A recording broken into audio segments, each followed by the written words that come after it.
When we heard the news last night about Osama bin Laden being brought to American justice, we were relieved and pleased.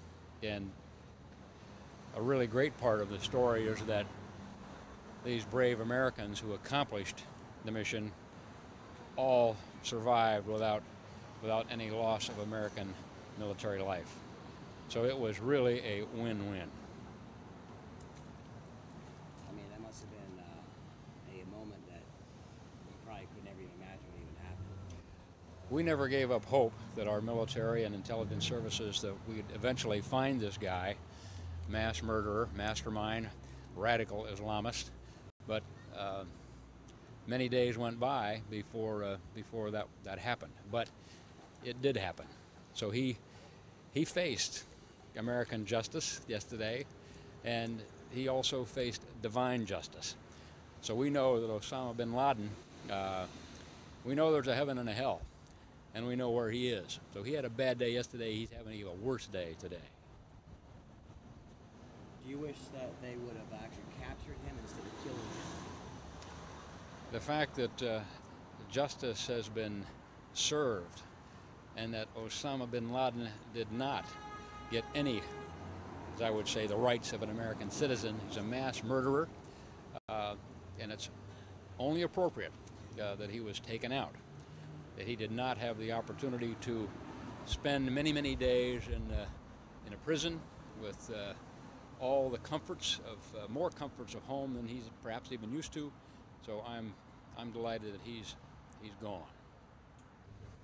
Well, I think the challenges associated with tracking down Osama bin Laden were great, and great challenges. And we have friends, we have allies, but we have also people around the world that were interested in protecting him.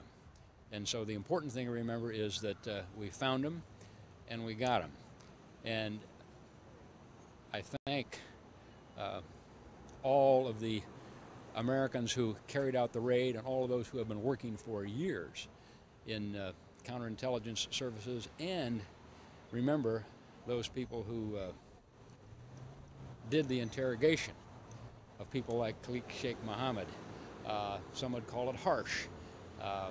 It was tough interrogation, but it yielded results, and for that I'm thankful. The fact that Osama bin Laden is now dead means that at least one head of the snake, which is our enemy, has been cut off. The enemy has not been defeated. The war's not over.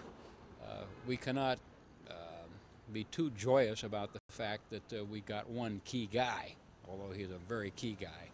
But remember, the war's not over. The enemy's still there. They haven't changed their objective to take us down and to change our way of life. And so while we can take a moment and be thankful for what our brave folks did, many more of our brave folks will have to carry on doing what they're doing to keep us safe and for us to maintain our liberties and freedom. I must say that it was a pleasant irony to me when I heard that there were 40 Navy SEALs involved in this attack, because there were 40 brave Americans on Flight 93, September 11th, who carried out a successful counterattack.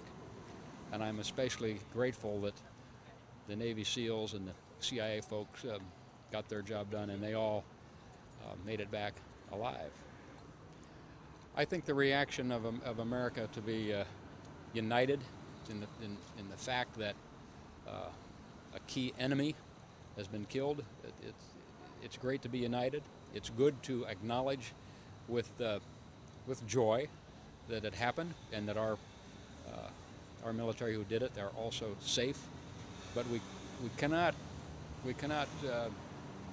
be complacent or comfortable or naively believe that all this is an important milestone. The war is not over.